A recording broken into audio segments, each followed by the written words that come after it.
রাধে রাধে বন্ধুরা, welcome back to my channel.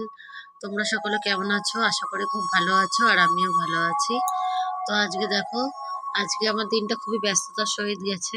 তো সকাল সকাল তোমাদেরকে বাল্যভোগ দর্শন করে গোপাল সোনাকে দর্শন করিয়ে দিলাম।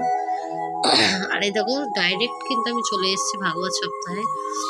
কারণ হচ্ছে আজকে আমাদের যে আমাদেরও পারায়ণ হবে। তো তার ব্যানার ছাপাতে গেছিলাম, ব্যাংকে গেছিলাম, আর শরীর খুবই অসুস্থ ছিল আমার। ঘুম থেকে ওঠার থেকে আমার মাথা খুব ঘুরছিল, আর আমি দাঁড়াতে পারছিলাম না। তো যাই হোক, আজকে রান্না করেছিলাম আলু ভাতে, ডাল আর অন্ন।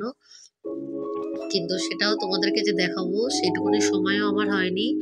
তাও শরীর খারাপ নিয়ে আমি ডাক্তারখানায় গেছি, ব্যাংকে গেছি, আবার এসে আবার প্রিন্টের ওখানেও গেছিলাম প্রিন্ট করার জন্য। যেহেতু আমাদের ভাগবত সপ্তাহ স্টার্ট হবে। তো আমাদের ভাগবত সপ্তাহ শুরু হচ্ছে 27শে মার্চ থেকে 2রা এপ্রিল।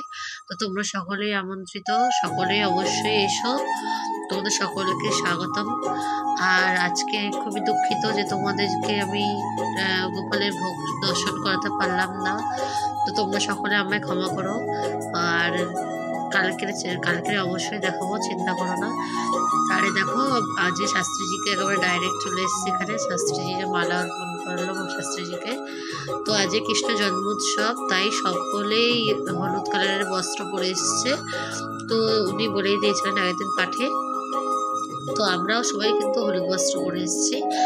তো জন্মোৎসবের দিন সবারই উচিত হলুদ বস্ত্র পরা। আর দেখো, সবাই একদম হলুদ বস্ত্র পরে চলে এসছে। আর আজকের কিন্তু খুব আনন্দ হয়েছে এখানে। এখানে লজেন্স, খেলনা সবাই নিয়ে এসছে, সেগুলোই ওরা সব ভক্তদের মাঝে বিলিয়ে দিয়েছে। ছুঁড়ে ছুঁড়ে যেমন লুট দেয় সেরকম লুটের মতন করে দিয়ে দিয়েছে। আর তোমরা যে সকল ভক্তবৃন্দরা এইসব ভাগবত পারায়ণে যাও, তারা অবশ্যই জানো যে এখানে কতটা মজা হয়। আর এইসব দিন জীবনে যে কবে আসবে কেউ তো বলতে পারি না।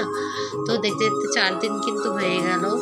আর কবে যে আসবে, এরকম বছরে আমাদের দুটো হয়, একটা আমাদের এখানে হয় আর একটা এই যে যেখানে যাচ্ছে সেখানে হয়। তো এই যে দুটো জায়গাতে হচ্ছে, আর সারা বছরটা কিন্তু আমরা বেকার বসে থাকি যে কবে এরকম দিন আসবে, সেদিনটা আমরা উপভোগ করব। তো এই দিনটা উপভোগ করার জন্য আমরা কিন্তু রেডি থাকি। তো সকলেই খুব আনন্দ করে যাই।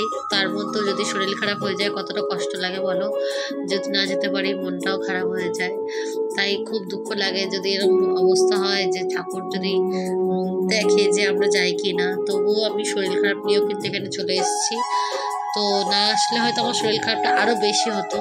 তো এসে কিন্তু আমি সুস্থই হচ্ছিলাম। তো দেখো, ঠাকুরের কৃপাতেই কিন্তু সব কিছু হয়। যতই আমরা জগৎ সংসারে নিজের মর্জি চালানোর চেষ্টা করি, তো সেটা কিন্তু চলবে না। ভগবান যেটা চাইবেন সেটাই হবে। তো ভগবান হয়তো পরীক্ষা নিচ্ছেন যে আমি যাই কি না। তো ঠাকুর কৃপা করেছে বলে আমি আসতে পেরেছি।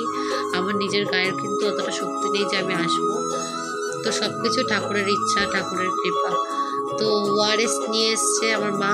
আমি চলে এসেছিলাম আগে, যেহেতু সামনে জায়গা পাই না, একটু দেখা যায় না। তো মা আবার ব্যাগে করে ওআরএস মা আর দিদি নিয়ে এসছে। তো দেখো, কতটা অসুস্থ হলে মানুষ ওআরএস ব্যাগে করে নিয়ে ঘরে, বুঝতেই পারছো নিশ্চয়ই। তো অ্যালার্জিটাও আমার আছে, তোমরা জানো। ওর থেকে আমার মনে হচ্ছে মাথাটা ঘোরানো বা প্রেশার লো, এটা কোনো একটা প্রভাব হচ্ছে, যেটা আমি জানি না। তো ব্লাড টেস্ট করাতে হবে, বুঝতেই পারছি এবারে। তো দেখি কবে করাই। আর এই দেখো, আজকে কিন্তু খুবই আনন্দ হয়েছে। আজকে খুব আনন্দ, মানে খুব আনন্দের দিন। শুধু ভজন হচ্ছে আর ভজনই হচ্ছে। তো এটা কিন্তু আবার কিছুক্ষণ মানে মাঝখানের দিকে, শেষের পথে প্রায়। তো তখন দেখো, এই যে সব আনন্দ করছে কৃষ্ণ জন্মোৎসব। এই যে গোপসোনাকে নিয়ে আসছে দেখো কোলে করে। তো অনেকগুলো গোপসোনা এসেছিল, 3-4 জন। তো সবার মন রাখতে হয় জানোই তো, এখানেও কিন্তু কমতি নেই। সংসারের মাঝে সবাই আমরা থাকি। তাই জন্য দেখো, এই যে এটা হচ্ছে প্রভুজি, মানে ওই যে গোবিন্দ বল্লভ শাস্ত্রীজির হচ্ছে ওয়াইফ। তো ওনার ওয়াইফও একটা বাচ্চাকে নিয়ে কোলে করে এসছে। আর যে এখানে কার্যকর্তারা আছে তারাও কিন্তু নিয়ে আসছে। তো দেখো, সবাই মিলে আনন্দ করা হচ্ছে। তো খুবই আনন্দ হয়। তো তোমরাও সকলে কিন্তু এইসব জিনিস কিন্তু একদম মিস করো না। আর যতই শরীর খারাপ থাক, ভগবানের উপর বিশ্বাস রেখে চলে যাবে। আর দেখো, পাঠ কিন্তু শেষ। এবার শাস্ত্রীজি কিন্তু বাড়ি চলে যাচ্ছে, ওনার গন্তব্যস্থলে চলে যাচ্ছেন। তো তো ওনাকে সবাই রাধে রাধে বলে দাও। আর এই দেখো তারপরেই কিন্তু আমরা বাড়ি চলে এসেছি। এসে কিন্তু আমার কাজ তোমরা জানো, এসেই রান্না করা। তো এই দেখো আমি আজকেও কিন্তু আলু চচ্চড়ি আর রুটি করে নেবো। তো এত রাত্রে এসে আর কিছু করার মতন সময় থাকে না। তো দিদি ঝটপট আলুটা বানিয়ে দিয়েছে। দেখো আমি আলু চচ্চড়ি করছি, যতটা পারি তাড়াতাড়ি করার চেষ্টা করি। তো গোপাল সোনার এত খেতে লেট হচ্ছে কদিন, কি করব, গোপাল সোনা তো জানে আমি কোথায় গেছিলাম। আর দেখো লঙ্কাটা দিতে ভুলে গেছিলাম, বলে পরে দিয়ে দিয়েছি। তো এরপরে ডাইরেক্ট তোমাদেরকে আমরা ভোগ দর্শন করিয়ে দেবো। তো আজকে কিন্তু ভিডিওটা বেশি লং নেই, কারণ যেহেতু দুপুরে রান্না বান্নাগুলো নেই।